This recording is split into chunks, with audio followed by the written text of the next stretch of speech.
இந்த காலை நேரத்தில் உங்களை சந்திப்பதிலே மிக மகிழ்ச்சி அடைகிறேன். இந்த புதிய நாளை காண செய்த ஆண்டவருக்கு உள்ளத்தின் ஆழத்திலிருந்து நன்றிகளை தெரிவித்துக் கொள்கிறேன்.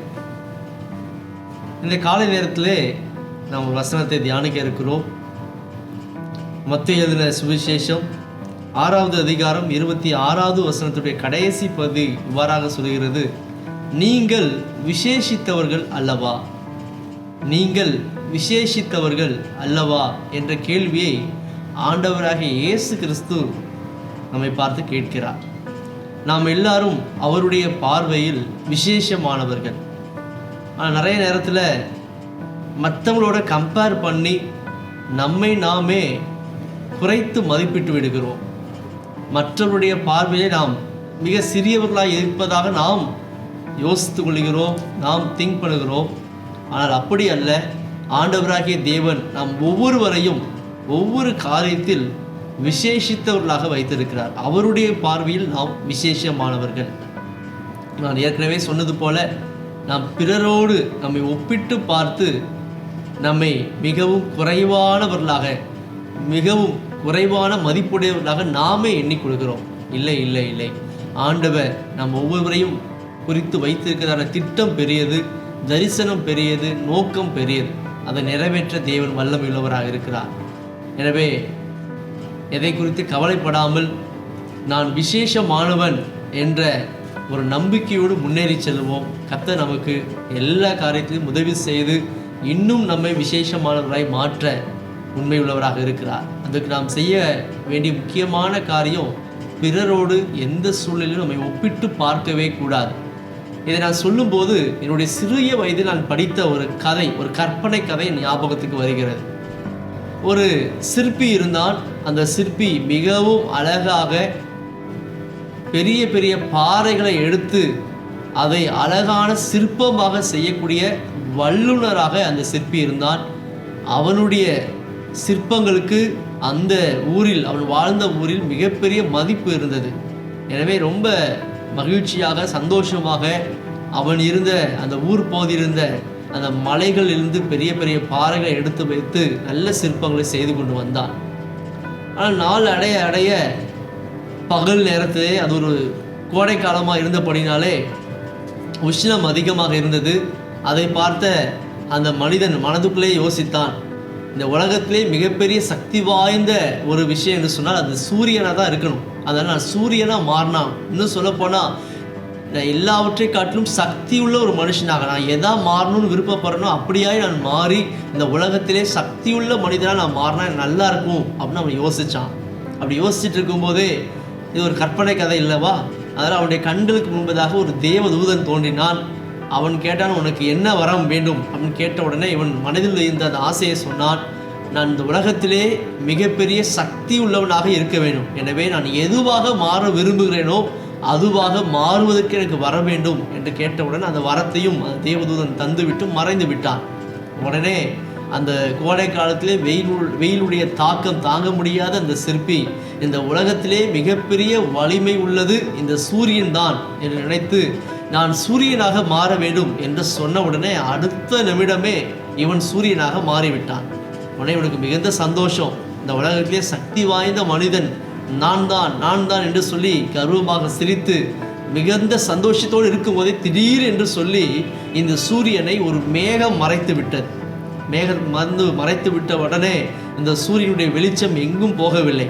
உடனே அப்பொழுதுதான் இந்த சிற்பி நினைத்தான், ஓஹோ, இந்த சூரியனை விட மிக சக்தி உள்ள ஒரு விஷயம் இந்த மேகம்தான் என்று நினைத்து நான் மேகமாக மாற விரும்புகிறேன் என்று சொன்ன உடனே அடுத்த நிமிடமே இவன் மிகப்பெரிய ஒரு கார் மேகமாக மாறிவிட்டான். உடனே அவனுக்கு மிகுந்த சந்தோஷம். இந்த உலகத்திலே சக்தி வாய்ந்த மனிதனாக, சக்தி வாய்ந்த ஒரு பொருளாக நான் மாறிவிட்டேன் என்று சொல்லி மிகவும் சந்தோஷப்பட்டு கொண்டிருக்கும் போதே திடீரென்று ஒரு பெரிய காற்று, ஒரு புயல் காற்று அடித்தவுடன் அந்த காற்று இந்த மேகத்தை தள்ளி கொண்டு போனது.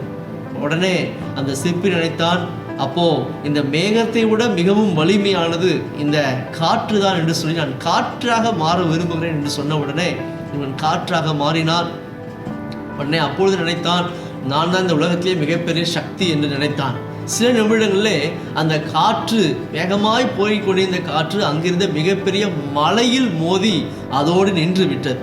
அப்பொழுதுதான் இவன் நினைத்தான், எல்லாவற்றையும் காட்டிலும் இந்த மலைதான் பெரிய, இந்த கற்பாறையாய் இருக்குதான மலைதான் பெரியது என்று சொல்லி, நான் மலையாக மிகப்பெரிய ஒரு குன்றாக மாற விரும்புகிறேன் என்று சொன்ன உடனே இவன் அந்த ஊரினுடைய மிக பிரபலமான ஒரு மலையாக மாறிவிட்டான், ஒரு குன்றாக மாறிவிட்டான்.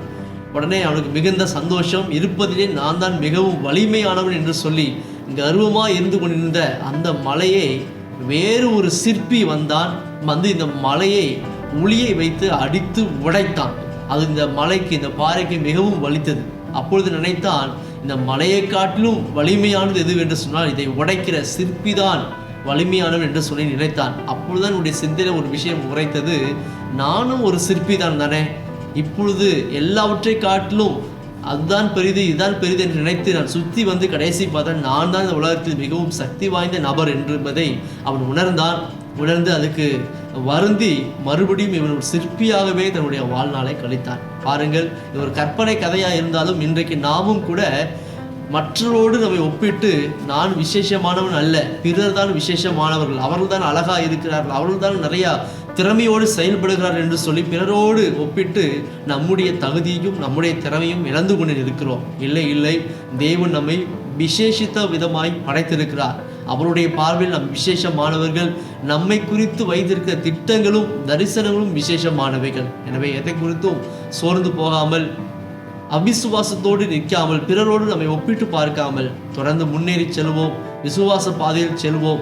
தேவன் என்னை விசேஷித்த விதமாய் படைத்திருக்கிறார் என்பதை விசுவாசித்து ஒவ்வொரு நாளும் சந்தோஷமாய் மகிழ்ச்சியாய் தேவனை நோக்கி கடந்து செல்வோம். அவர் நமக்கு நியமித்த பாதையிலே பொறுமையோடு ஓடுவோம். பிறரோடு ஒப்பிடாமல் நமக்கு தேவன் நியமித்து கொடுத்ததான அந்த ஓட்டத்திலே சந்தோஷமாய் ஓடுவோம். நிச்சயமாய் கர்த்தர் நம்மை விசேஷித்த விதமாய் மாற்ற, உயர்த்த அவர் போதுமானவராக இருக்கிறார். நம்ம எல்லாரும் ஜெபம் பண்ணுவோமா? கண்களை மூடி ஜெபம் பண்ணுவோம். சர்வ வல்லமையுள்ள அன்பின் தகப்பனே, இந்த காலை வேளையிலே நாங்கள் தியானித்தது போல நீர் எங்களை விசேஷித்த விதமாய் உருவாக்கி இருக்கிறீர். நான் பிரமிக்கத்தக்க அதிசயமாய் உண்டாக்கப்பட்டபடியால் என்று சொல்லி தாவீது சொல்கிறார். அந்த அளவுக்கு எங்களை அவரை பிரமிக்கத்தக்க அதிசயமாய் உண்டாக்கி இருக்கிறேன். எனவே நாங்கள் பிறரோடு எங்களை ஒப்பிட்டு கொள்ளாமல் தேவன் என்னை விசேஷித்த விதமாய் படைத்திருக்கிறார் என்பதை விசுவாசித்து நீர் எங்களுக்கு வைத்திருக்கிற அந்த பாதையை பொறுமையோடு ஓட, உம்முடைய அவருடைய ஆசீர்வாதத்தை பெற்று உயர்வை பெற்றுக்கொள்ள கர்த்தர் எங்களுக்கு உதவி செய்வீராக. இந்த வீடியோவை பார்த்து கொண்டிருக்கிற ஒவ்வொரு பிள்ளைகளையும் ஆசீர்வதிங்க, உயர்த்துங்க. இந்த நாள் அவர்களுக்கு ஒரு சந்தோஷத்தின் நாளாக, மகிழ்ச்சி நாளாக அமைவதாக என்று சொல்லி வாழ்த்தி ஜெபிக்கிறேன். தேவ கிருபை ஒவ்வொருவரையும் தாங்கட்டும். இயேசுவின் நாமத்தில் ஜெபிக்கிறோம் நல்ல பிதாவே. ஆமென். தேங்க்யூ. God bless you.